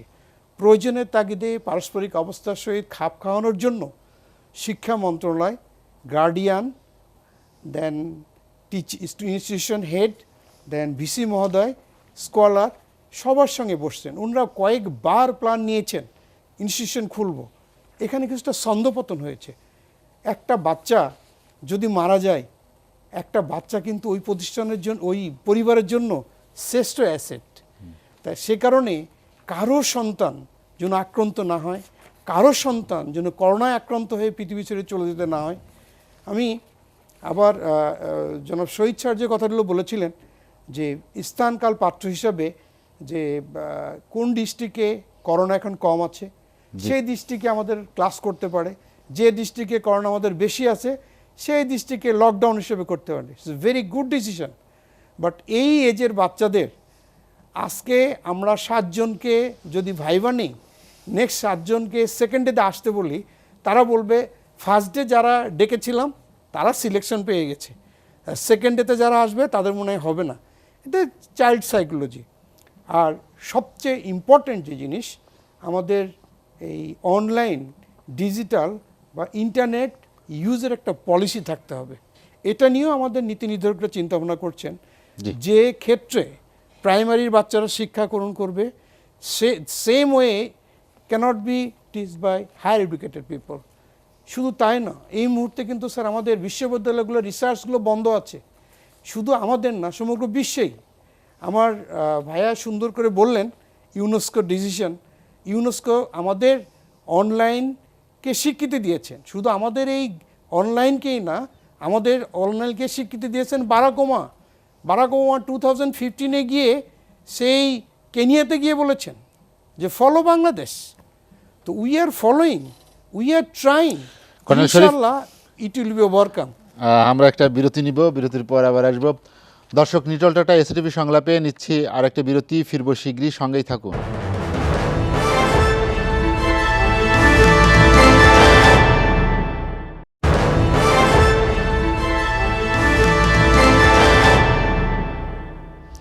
দেখছেন নিটল টাটা এসটিভি সংলাপ। বিরতির পর আমরা আবারও ফিরছি আলোচনায়। শোয়েব চৌধুরী, স্কুল কবে খুলবে? মানুষ কিন্তু এটাই জানতে চায়, অভিভাবকরা, শিক্ষার্থীরা। এবং এটি না খোলার কারণে আপনি জানেন যে সমাজে বেশ ধরনের, আমরা এই করোনার সময় যেটা দেখলাম, কিশোর গ্যাংয়ের দৌরাত্ম্য বা কিশোর গ্যাংয়ের যে অপরাধ প্রবণতা যেটি বাড়ছে, আপনি কি মনে করেন যে আসলে স্কুলে না যাওয়া, স্কুল খোলা বন্ধ রাখার কারণে কি আমাদের সার্বিকভাবে যে আমাদের কিশোর যারা, তাদের উপরে বড় ধরনের নেতিবাচক প্রভাব পড়ছে? হ্যাঁ, অবশ্যই। আমি যেটি মনে করি যে আসলে দেখেন, আপনি যদি উন্নত বিশ্বের দিকে তাকিয়ে দেখেন যে প্রত্যেকটা নাগরিকের জন্য কিন্তু একটা যে জেনারেল ফিজিশিয়ান বলা হয়, অ্যাসাইন করা থাকে, যাকে জিপি বলে। তো আমাদের দেশে স্বাস্থ্য খাতে কিন্তু সেই সুযোগটি নেই। তো আমরা মনে করি যে এই করোনাকালীন সময়ে বিশেষ করে যারা শিশু এবং কিশোর, তাদের ক্ষেত্রে কিন্তু একটা বড় ধরনের মানসিক চাপ পড়েছে। কারণ তারা ঘরে বন্দি আছে, তারা কাজ করতে পারছে না, পড়াশোনা করতে পারছে না। তাদের যে একটা নর্মাল লাইফ আছে, আমি আপনি যে একটা সময় পাস, মানে আমরা যৌবন বা কৈশোর যখন পেরিয়ে আসছি, তখন আমরা কিন্তু নাপিয়ে বেরিয়েছি, কিন্তু তাদের কিন্তু এক ধরনের কারাগারে বন্দি জীবন যাপন করছে। তো সেই ক্ষেত্রে তাদেরকে একটা সাইকোলজিক্যাল সাপোর্ট কিন্তু আমরা দিতে পারছি না। তো এটা আমাদের একটা বড় ব্যর্থতা। আমরা মনে করি যে সরকারের স্বাস্থ্য মন্ত্রণালয় থেকে এই ধরনের উদ্যোগ থাকা উচিত, কীভাবে তাদেরকে শারীরিক বিকাশ, মানসিক বিকাশের জন্য কী ধরনের সহযোগিতা দেওয়া যায় এই সময়টার মধ্যে, এটা আমাদেরকে তাদেরকে গ্রুম আপ করতে হবে। এবং সেই জায়গাতে যদি আমরা না করি, তাহলে এই ধরনের অপরাধগুলো বাড়তে থাকবে। আপনি যে কিশোর গ্যাং বললেন, বা দুদিন পরে দেখবেন যে অবসাদে ভুগবে বাচ্চারা। এই অবস্থাটা আমরা নতুন ধরনের নানা ধরনের মাদকের কথাও শুনছি, যারা বিভিন্ন ধরনের নেগেটিভ জিনিসগুলো চলে আসবে। তাই আমি মনে করি যে ওই জায়গা থেকে উত্তরণের জন্য সবচেয়ে বড় পথ হচ্ছে পর্যায়ক্রমে, যেটা আমাদের শ্রদ্ধেয় শহীদ ভাই, উনি শিক্ষামন্ত্রীর দায়িত্ব পালন করেছেন এবং ওনার সময় অনেক ভালো ভালো কাজ হয়েছে। তো সেই ক্ষেত্রে আজ থেকে অনেক বছর আগে, কিন্তু এখনকার মেথডটা অনেক চেঞ্জ হয়ে গেছে। তো সেই ক্ষেত্রে আমি মনে করি যে এখন আমাদেরকে গ্র্যাজুয়ালি মানে সামনের দিকে যেতে হবে, কীভাবে স্কুলগুলো খোলা যায়, কলেজগুলো খোলা যায়, বিশ্ববিদ্যালয় খোলা যায়। এটা যেটা আপনার লোকাল লকডাউনের মাধ্যমে যেরকম একটা অঞ্চলকে ওনারা বিভিন্ন সাজেশন দিয়েছেন, আমি মনে করি যে এবার আস্তে আস্তে কিন্তু টেস্ট কেসে খুলে দেওয়া যেতে পারে। এটা আমার মনে হয় যে, এবং আমি মনে করি যে আমাদের বাংলাদেশের যে প্রেক্ষাপটে আমরা কোভিড পরিস্থিতি কিন্তু অন্যান্য দেশের তুলনায় আমরা অনেকটা ভালো পজিশনে আছি এবং আমাদের পররাষ্ট্রমন্ত্রী বলেই ফেলেছেন যে আমরা ভালো আছি বিদায় আমাদের টিকা দিচ্ছে না। তো সেক্ষেত্রে আমি মনে করি যে যেহেতু আমরা ভালো আছি সেক্ষেত্রে ভালো জায়গাগুলো আমাদেরকে আস্তে আস্তে খুলতে হবে এবং এক পর্যায়ে দেখবেন যে আমরা হয়তো ওভারকাম করব যে মানে সরাসরি শিক্ষাদান পদ্ধতির মাধ্যমেই আমাদের আমরা মানসিক শুরু করতে বিকাশ পারবো। হবে। আদারওয়াইজ না হলে কিন্তু এটা একটা বিপর্যয় দেখা দেবে। আমি একটা জিনিস আপনাকে বলি, সরকারের একটা বড় অ্যাচিভমেন্ট হচ্ছে যে একটা জেনারেশনকে অ্যাট্রাক্ট করতে পেরেছে প্রযুক্তি দিয়ে। আমার একটা মানে মানে কষ্ট লাগে যে আমি কিন্তু নিজেও কিন্তু মানে কোভিডে আক্রান্ত হয়েছিলাম, আমার প্রায় 50% লাংস ইনভলভমেন্ট ছিল। আমি কিন্তু অসুস্থ অবস্থায় কিন্তু আমি অনলাইনে কিন্তু আমাকে সাপোর্ট দিয়েছে, আমি কিন্তু অনলাইনে নিজেকে চেয়ার আপ রেখেছি যে আমি কীভাবে how to pass my time, আমি কিন্তু অ্যাংজাইটি দূর করেছি অনলাইনের মাধ্যমে। তো এখন আমার মনে হয় যে এই সরকার যেভাবে একটা প্রযুক্তিকে দিয়ে একটা জেনারেশনকে অ্যাট্রাক্ট করেছে, এই সরকারের কাছে মানুষের প্রত্যাশাটা হচ্ছে সেরকম যে তারা অন্ততপক্ষে এই শিক্ষাদান পদ্ধতিটাকে অনলাইনের মাধ্যমে অত্যন্ত শক্তিশালী করবে। কিন্তু দুর্ভাগ্য একটা নীতিমালা এখনো প্রণয়ন হয় নাই। শোয়েব চৌধুরী, আপনার কাছে আবার আসবো আমি। শেখ শহীদুল ইসলাম, শোয়েব চৌধুরী একটি কথা উল্লেখ করেছেন যে আমরা ভালো আছি দেখি টিকা দিচ্ছে না আমাদের অনেককে। সরকার বলছে যে টিকা দিয়ে শিক্ষা প্রতিষ্ঠান খোলার যে চিন্তা ভাবনা করা হচ্ছিল, আসলে টিকারই তো সংস্থান হয় নাই, সেক্ষেত্রে টিকা দিয়ে শিক্ষা প্রতিষ্ঠান খোলা এই ধরনের চিন্তা ভাবনা আসলে এই মানুষের যে উদ্বেগ উৎকণ্ঠা যে কবে স্কুল খুলবে সেটিকে আরো প্রলম্বিত করলো না? আমি যেটা বলতে চাই যে প্রশ্নটা আপনি ওনাকে করেছিলেন, ওটা দিয়ে আমি একটু শুরু করতে চাই আপনার অনুমতি নিয়েই। জি। যে দেখেন, idol brain is Devil's workshop. অতএব আজকে এই যে যারা অলস বসে আছে তারা নানান ধরনের খারাপ কাজে যে লিপ্ত হচ্ছে, এটা তাদেরকে দোষ দেওয়া যায় না। দোষ দেওয়া যায় না এই জন্য যে আমরা তাদেরকে একটা বিকল্প দিতে পারি নাই। সুতরাং তাদের এই আইডল টাইমটা তারা পাস করার জন্য যদি অন্য কোনো দিকে চলে যায়, আমরা কিন্তু খুব তাদেরকে অ্যাকিউজ করতে পারবো না। দোষটা বেশিরভাগ পড়বে, সরকার কিছুটা নেবে কিন্তু অভিভাবকদের উপরে পড়বে। এবং আমার মনে হয়, আমি সেজন্যই বলছিলাম যে শিক্ষা প্রতিষ্ঠানও যদি না খোলেন কিন্তু শিক্ষা কার্যক্রমটা চালু করেন, আপনি বাই পোস্ট হলেও এডুকেশন ম্যাটেরিয়াল পাঠিয়ে দিতে পারতেন তৈরি করে। আজকাল সব জায়গায় কম্পিউটার আছে, সব জায়গায় আপনি প্রিন্টিং বা অল্প অল্প সংখ্যক রিপ্রোডাকশন ইজিলি করতে পারেন। আপনি পোস্টেও তাদেরকে পাঠিয়ে দিতে পারতেন, আপনি মোবাইল দিয়ে তাদের খোঁজ খবর নিতে পারতেন। তো এগুলো একটা জিনিস আমি প্রথমেই বলেছিলাম যে দেখেন, আপনি যদি চিন্তা করেন যে কিন্ডারগার্টেন থেকে শুরু করে ইউনিভার্সিটি পর্যন্ত একই সাথে একই লেভেলে খুলতে শুরু করবেন, একই দিনে খুলবেন, এটা কিন্তু সম্ভব হবে না।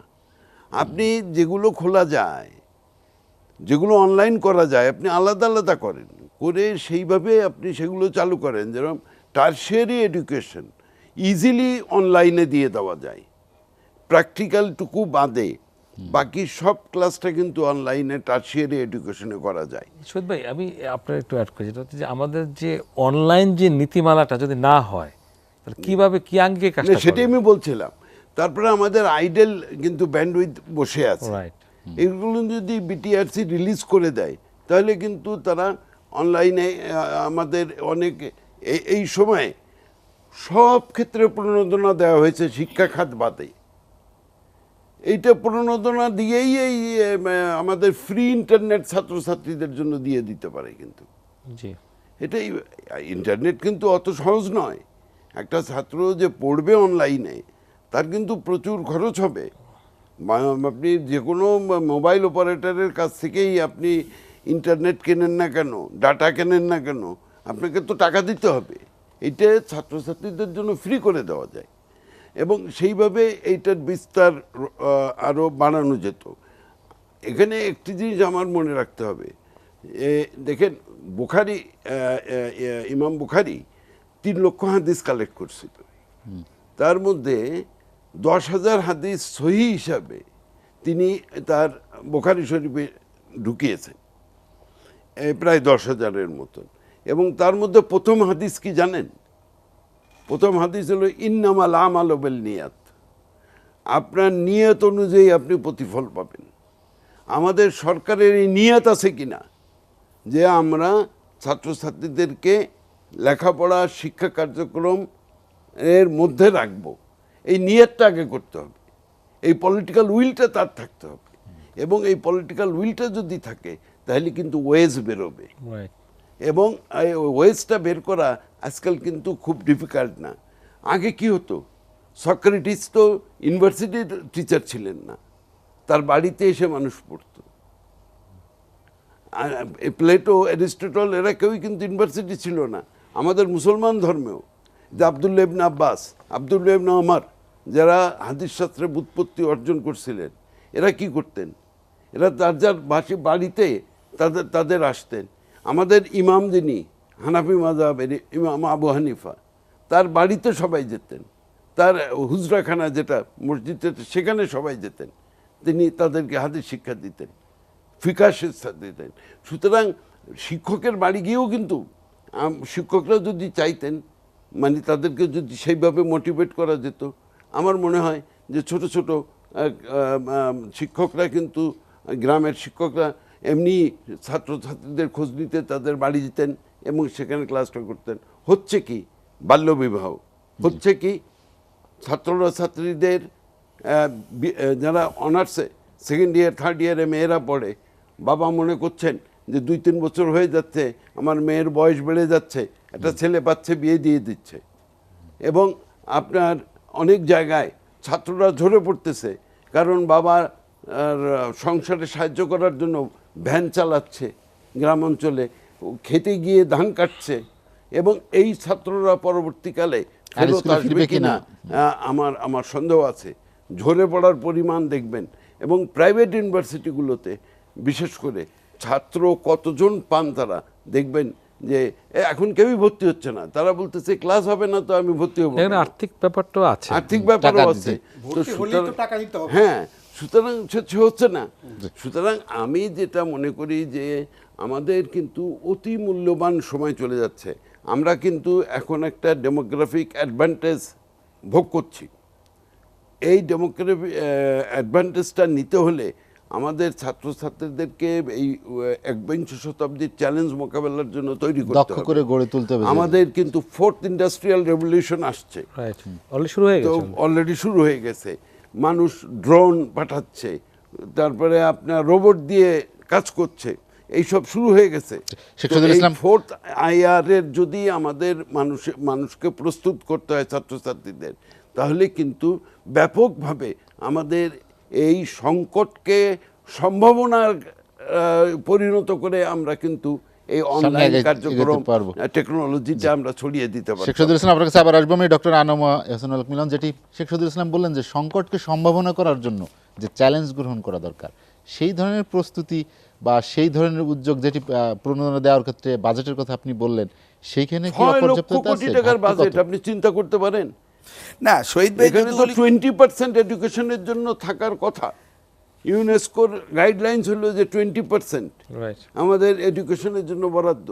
এটা কিন্তু শহীদ ভাই, এটা কিন্তু বহু আগে থেকে কিন্তু দাবি শিক্ষাক্ষেত্রে, জি শিক্ষাক্ষেত্রে সর্বোচ্চ বরাদ্দ দেওয়া। জি, আমরা এখন এবার দিয়েছি, কতবার 11.61 ছিল, এবার 11.92 এরকম। ডক্টর মিলন, যেটি হ্যাঁ, যেটা বলছিলেন, শহীদ ভাই বলছেন সেখান থেকে আমরা শুরু করতে চাই। উনি ইন্ডাস্ট্রিয়াল 4th জেনারেশনের কথা বললেন, যে ন্যানো টেকনোলজি আমাদের শুরু হতে হবে, সেই জায়গায় আমরা পিছিয়ে গিয়েছি। উনি যেটা অ্যাড্রেস করলেন demographic dividend, it starts from 2007, it will continue up to 2041, it is 2021, আর মাত্র 20 বছর আছে। এখন এই ডেমোগ্রাফিক ডিভিডেন্ডের ভিতরে আমরা যদি 15 ইয়ার্স টু 65 ইয়ার্স কর্মক্ষম যে জনগোষ্ঠী, সেটা হলো 65% আমাদের দেশে। সেই 65%কে যদি আমরা কাজে না লাগাতে পারি তাহলে কি হবে? তাহলে একটা গল্প বলতে হয়। ওই এরাবিয়ান এক ধনকুপিকে জিজ্ঞেস করা হয়েছিল যে তুমি এখন কি চালাও? বলে আমি মার্সিডিজ চালাচ্ছি। তোমার বাবা কি চালাতো? বলে আমার বাবা উট চালাতো। বলে তোমার ছেলে কি চালাবে? বাগাটি চালাবে। বলে তোমার নাতি কি চালাবে? বলে আমার নাতি আবার উট চালাবে। You see, we in the cycle. So আমাদের এই ভিশনারি যদি কোনো স্টেপ আমরা না নিতে পারি তাহলে তো হবে না।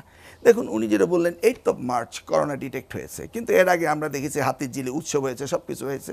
18th of March all on sudden announce হলো স্কুল কলেজ বন্ধ হয়ে গেল। ছেলেমেয়েরা জানে না কয়দিনের ছুটি, তারা চলে গেল। তারা গিয়ে মাসের পর মাস 26th of March 24th of March office আদালত বন্ধ হয়ে গেল। তারা কিন্তু 1 মাস পরে ফেরত আসলো, ছাত্রছাত্রী কিন্তু ল্যাপটপ, নোট, বই সব রেখে চলে গিয়েছে। গভর্নমেন্ট কি জানে না কোভিড-19 কিভাবে হচ্ছে, কতদিন হবে? ফাউসির সাথে ট্রাম্পের তর্ক কি আমরা শুনিনি? তাহলে কেন গভর্নমেন্ট বলে দিতে পারলো না তোমাদের বিশ্ববিদ্যালয় বন্ধ হবে অনির্দিষ্টকালের জন্য? গভর্নমেন্ট তো সেটা বলে দিত, তাহলে তো নোট বই, খাতা বই তারা নিয়ে যেত। উনি ইউসিসির কথা বললেন যে টেলিফোন দেওয়া হবে, টেলিফোনের জন্য 5,000 টাকা করে লোন দেওয়া হবে। বলা হয়েছে লোন, গভর্নমেন্ট মহাজনের মতো বিহেভ করছে। স্মার্ট গভর্নমেন্টের অনেক লিকেজ রয়ে গেছে, 47,000 টাকার পদ দেওয়া, কোটি কোটি টাকার এই ধন সম্পদ চুরি, 3,000-4,000 কোটি টাকা কোনো টাকা নয়। কিন্তু আমরা এডুকেশন সেক্টর কোনো বাজেট দেখছি না। They are totally neglecting the education sector. বরঞ্চ বলে দিচ্ছেন যে বন্ধ থাকবে, খোলা হবে না। That's how it's not treated. Why we would be the number 1 country in the world to be the only country that where is no school and colleges are opening right now? কেন আমরা পৃথিবীতে এই জায়গায় champion হব? যদি আমাদের Obama online সম্বন্ধে বলে থাকেন we are doing great, yes I respect it. 2015 Obama বলেছে we are the best country in the online education, but why is not now? কেন এটা এখন হচ্ছে না? তাহলে 15 পরে 16 গেলো, 17 গেলো, 18 গেলো, 19 গেলো, 20 গেলো, 20 এসে অনলাইন এডুকেশন আমরা পাচ্ছি না। আচ্ছা, ঢাকা ইউনিভার্সিটি, প্রাইভেট ইউনিভার্সিটিগুলি 30% অনলাইন এডুকেশনে তারা অ্যাকোয়েন্টেড হয়েছে, কেন তার চেয়ে বেশি পারলো না? It is the total math now. এই ম্যাথ থেকে আমাদের বেরিয়ে আসতে হবে। We can't take it so easily, কারণ আমাদের জাতি ধ্বংসের দিকে যাচ্ছে। উনি বললেন যে মাদক আসক্ত হয়ে যাচ্ছে, মেনিয়াক হয়ে যাচ্ছে ছাত্রছাত্রীরা, বাল্য বিবাহ হয়ে যাচ্ছে সবাই। যারা অনার্স লেভেলে পড়া করতো মেয়েদেরকে বিয়ে দিয়ে দিয়েছে। অতএব government cannot shut down their mouth, government has to take a serious action on this thing. সেই জন্য আমি বলছি যে আমরা অনেক কথা বলতে পারি, কিন্তু সুযোগটা হলো যে আমাদের এই সময়ে আমাদের যে অ্যাডভান্টেজগুলো আছে এগুলিকে আমাকে ক্যাশ করতে হবে, ক্যাপিটালাইজ করতে হবে। আমাদের ইন্টারনেট অ্যাডভান্টেজ হয়ে গেছে, আমাদের ইলেকট্রিসিটি অ্যাডভান্টেজ হয়ে গেছে, আমাদের আইডল মানি রয়ে গেছে, আমরা ল্যান্ডার হয়ে গেছি, we are not any more borrower. কিন্তু হোয়াই নট এডুকেশন? আমাদের জিপিএ 2% দেওয়া হচ্ছে। আপনি আসেন বাজেটের, গত বছর বাজেটের এই বছর just a photocopy. Budget is not merely A accounting. এটা আমাদের ফোরকাস্টটা করতে হবে যে এই বাজেটের প্রতিফলনটা 10 বছর পরে কী হবে। সেই জন্য এডুকেশন সেক্টরকে সবচেয়ে গুরুত্ব দেওয়া দরকার ছিল এইটা। কারণ ডেমোগ্রাফিক ডিভিডেন্ড কেন এই সরকারের সময় তো আমরা অনুন্নত থেকে মধ্যম আয়ের দেশের দিকে যাচ্ছি, তো সেটাকে আমাদের ধরে রাখতে হবে না? Look at Japan, elderly peoples are more, তার রিটায়ারমেন্ট অ্যালাউন্স নিয়ে চলছে। আমাদের দেশে যখন এল্ডারলি পিপল মোর হয়ে যাবে আফটার 2041, ইয়াং জেনারেশন যখন কমে যাবে, how do we survive?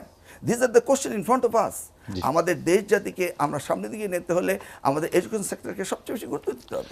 Development দেখছি কিন্তু এডুকেশনে কোনো ডেভেলপমেন্ট। আমরা আর একটা বিরতি নিব। দর্শক, নিটল টাটা এসএটিভি সংলাপে নিচ্ছি আর একটা বিরতি, ফিরবো শীঘ্রই, সঙ্গেই থাকুন।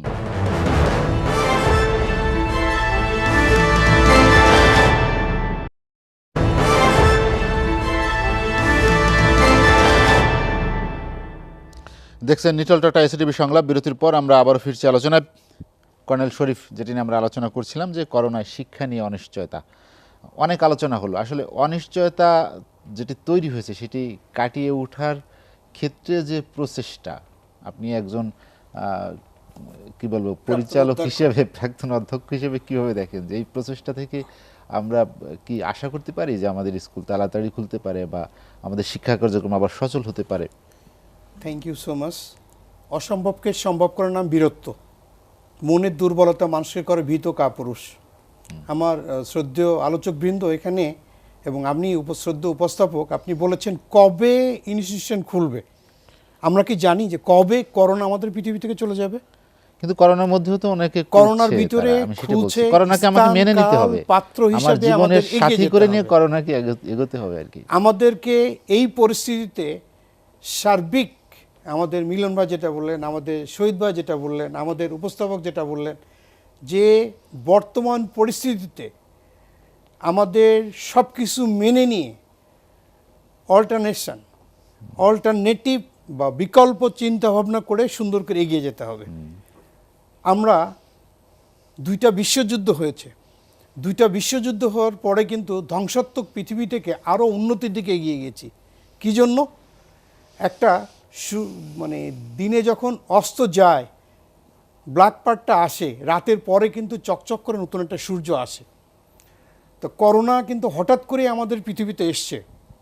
আমি প্রচণ্ড হোপফুল, কিন্তু হঠাৎ করে যাবে না, সে হঠাৎ করে যাবে না, কিন্তু আমাদের অ্যাডাপ্টেশন ক্যাপাবিলিটি তারা বাড়িয়ে দিয়েছে। যেটা আমাদের নীতি নির্ধারক এটা নিয়ে চিন্তা ভাবনা করছেন। আমাদের বাজেট নিয়ে আমাদের কতিপয় আলোচক সুন্দর বলেছেন, বাট সেখানেও শিক্ষাকে অবমূল্যায়ন করা হয়নি। অতি ইম্পর্টেন্স দিয়ে আমরা সামনের দিকে এগিয়ে যাচ্ছি। তো আমাদের একটু নতুন করে চিন্তা ভাবনা করতে হবে এই ইন্টারনেটটা প্রাইমারি, সেকেন্ডারি এবং হায়ার যে টার্সিয়ারি যেটা কার জন্য কোনটা প্রযোজ্য সেটার দিক দিয়ে নতুন পরিকল্পনা বা প্ল্যান বা পলিসি তৈরি করতে হবে। তারপরে খুব সুন্দর একটা কথা যে যারা আগে ম্যাচিউর ইউনিভার্সিটির ছেলেদের গ্রাজুয়ালি হয়তো আস্তে আস্তে খুলে দেওয়া যায়, ক্লাস্টার টাইপের খুলে দেওয়া যেতে পারে, টেস্ট করা যেতে পারে, বা যারা স্বাস্থ্যবিধি মেনে স্বাস্থ্যবিধি যেতে মেনে পারবে এ ধরনের সোশ্যাল ডিস্টেন্স মেনটেন করে। করতে সোশ্যাল পারবে। ডিস্টেন্সটা টোটালি মেনটেন করা it is not possible for the student of primary and secondary as a principal that I know. They are so emotional. After one day, they are coming in the office, they are hugging, মানে just আনন্দ ফুর্তি করে এতদিন পর কোথায় ছিলি কোথায় ছিলা। Same way আবেগটা, জি। আমাদের প্রত্যেকটা প্রতিষ্ঠানের পাশে একটা ওয়েটিং শেড আছে যেখানে অভিভাবকরা বসে থাকেন, তারাও কতটুক সোশ্যাল ডিস্টেন্স মেনটেন করবেন সেটাও আমাদের কিন্তু দেখার বিষয়। আমরা শেষ দিকে চলে এসেছি কর্নেল শরীফ। তো আলোচনা আমি শেষ করতে হবে, চাচ্ছি জি। এবং দিব্যি দেখতে পাচ্ছি যে এই কালো রাত্রের বা কালো মেঘে সরে যাওয়ার পর নতুন একটা সূর্য উদিত হবে।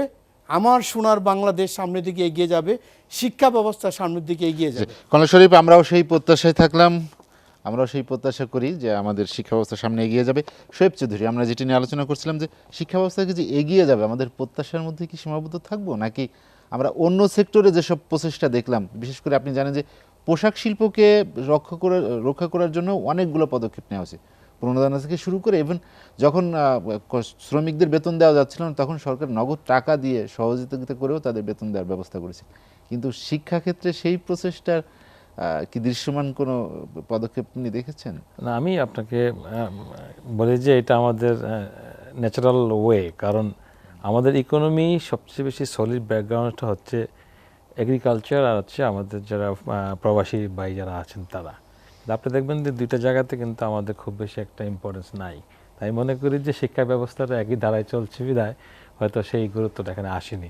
তবে আমি মনে করি যে তিনটে জায়গাকে সবচেয়ে বেশি গুরুত্ব দেওয়া উচিত। অবশ্যই শিক্ষা খাতকে সর্বাধিক গুরুত্ব দেওয়া উচিত, যেটা আমাদের দুই সাবেক মন্ত্রী ওনারা বলেছেন। হ্যাঁ, আমি মনে করি যে এখন আমরা একটা ভয়ঙ্কর বিপদের মধ্যে আছি এবং বর্তমান প্রধানমন্ত্রী যতটুকু প্রযুক্তি বান্ধব, ওনার কাছে মানুষের প্রত্যাশা বেশি। উনি নিঃসন্দেহে যে অন্তত পক্ষে ওনার সংশ্লিষ্ট মন্ত্রণালয়কে বলবেন যেন অন্তত পক্ষে বিকল্প পদ্ধতিতে যেন শিক্ষা ব্যবস্থাটা চালু থাকে এবং এটা শক্তিশালী যেন করা হয়, তাহলে কিন্তু এটা সুরা হবে। আদারওয়াইজ কিন্তু অনেক কথা বলবে এগুলোকে। যেটা জানতে চাইছি যে মহামারীকালীন সময় একটি সার্বিক ব্যবস্থাপনা দরকার, যে আমরা মহামারীকালীন সময়, সংকটকালীন সময় এইভাবে চলবো। রাইট, আমাদের প্রযুক্তি সহযোগিতা বা বিভিন্নভাবে তাদেরকে কিভাবে আমাদের নেটওয়ার্কে আনা যায় শিক্ষা ব্যবস্থাটা করতে হবে। আর আমি যে কথাটি আপনি বলছিলেন প্রণোদনার কথাটি, শিক্ষাখাত কিন্তু শুধুমাত্র প্রণোদনা ভিত্তিক বলা ঠিক হবে না, এখানে আমাকে মনে হয় ভর্তুকি যেতে হবে। কারণ আমরা যদি পাবলিক ইউনিভার্সিটিগুলোতে ভর্তুকির উপর চলে, কোনো পাবলিক ইউনিভার্সিটি লাভজনক নয়। সেক্ষেত্রে আমি মনে করি যে বেসরকারি বিশ্ববিদ্যালয়গুলোকেও সে একই ধরনের করোনাকালীন সময় একই ধরনের সহযোগিতা করতে হবে, তাহলে কিন্তু আপনার একটা চেক অফ ব্যালেন্স হবে। আদারওয়াইজ নাহলে আমাদের জন্য। শোয়েব চৌধুরী, আমাদের হাতে সময় কম, আলোচনা শেষ করতে হবে। আপনাকে অসংখ্য ধন্যবাদ।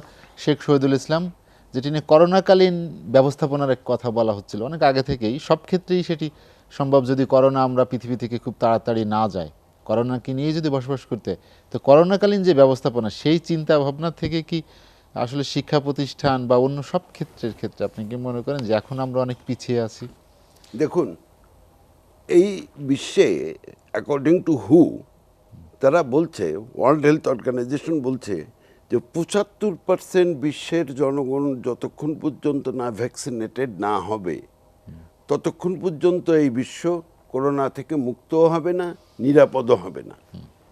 অতএব আমাদের যদি সেই টার্গেট অ্যাচিভ করতে হয় এই বিশ্বকে, তাহলে 4 থেকে 5 বছর লাগবে এই 75% অফ দি টোটাল পপুলেশনকে ভ্যাকসিনেট করা।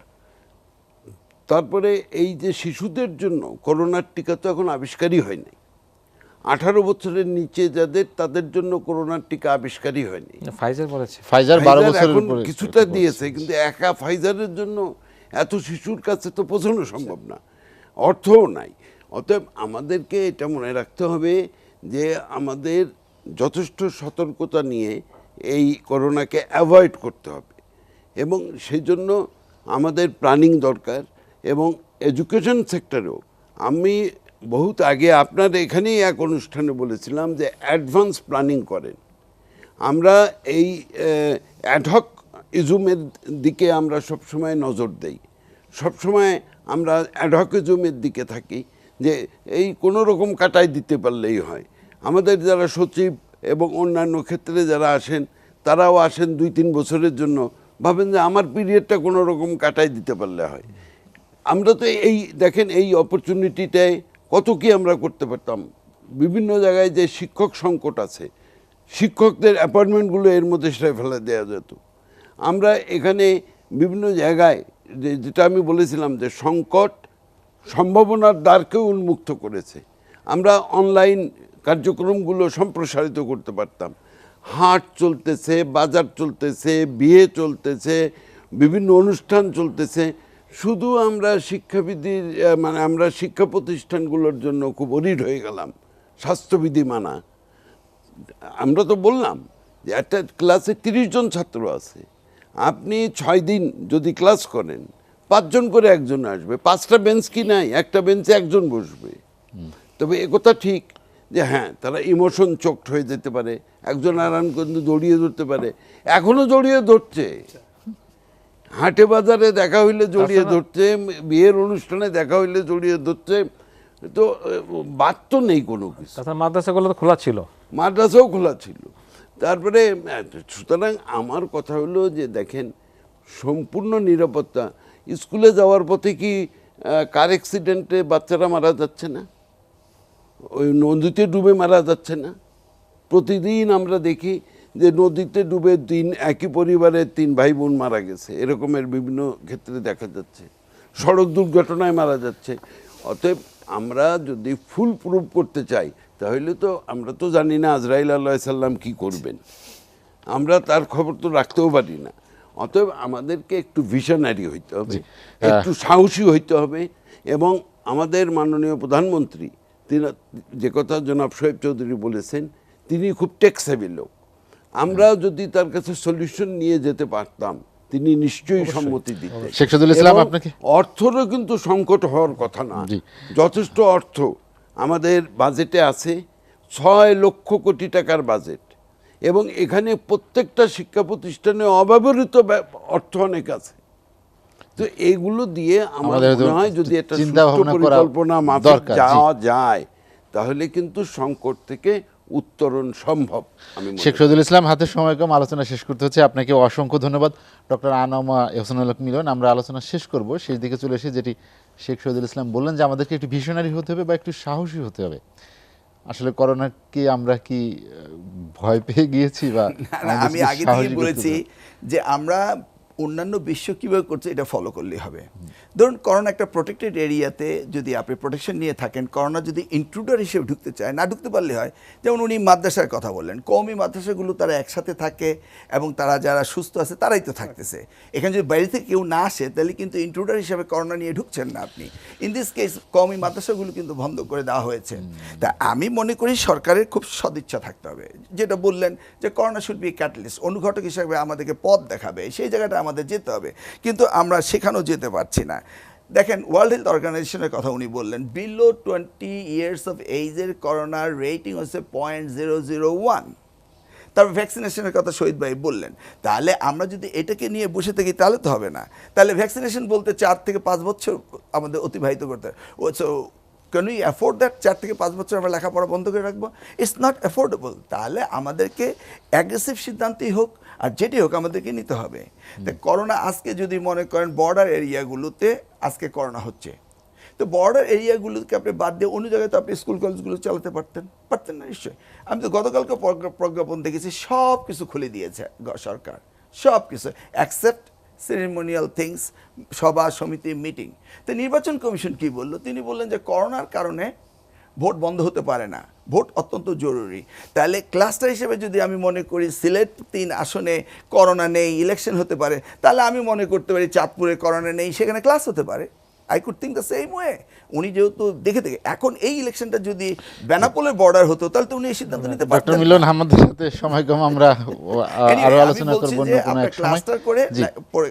স্কুল কলেজ খুলে দিন, ব্যবস্থা নিন, কারণ আমরা 4-5 বছর বন্ধ থাকতে পারবো না, এতে জাতির বিশাল ক্ষতি হবে। ডক্টর আনাময় হোসেনুল ইমান, আপনাকে অসংখ্য ধন্যবাদ আলোচনা যোগ দেওয়ার জন্য। শেখ শহীদুল ইসলাম, কর্নেল শরীফ এবং শোয়েব চৌধুরী, আপনাদেরকেও অসংখ্য ধন্যবাদ। দর্শক জানিয়ে রাখি, নিটল টাটা এসএটিভি সংলাপ প্রচারিত হয় বৃহস্পতিবার রাত 11:30টায় এবং পুনঃপ্রচার হয় শুক্রবার সকাল 7:30টায়।